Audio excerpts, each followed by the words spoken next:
Hello everyone, hope you're doing fine. Welcome to my YouTube channel.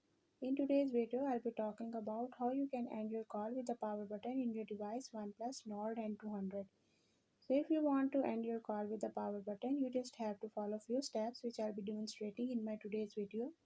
But before we move on, if you are new to my channel, don't forget to subscribe and press the bell icon so you stay updated. Now watch this video till end and you will learn how to end call with the power button.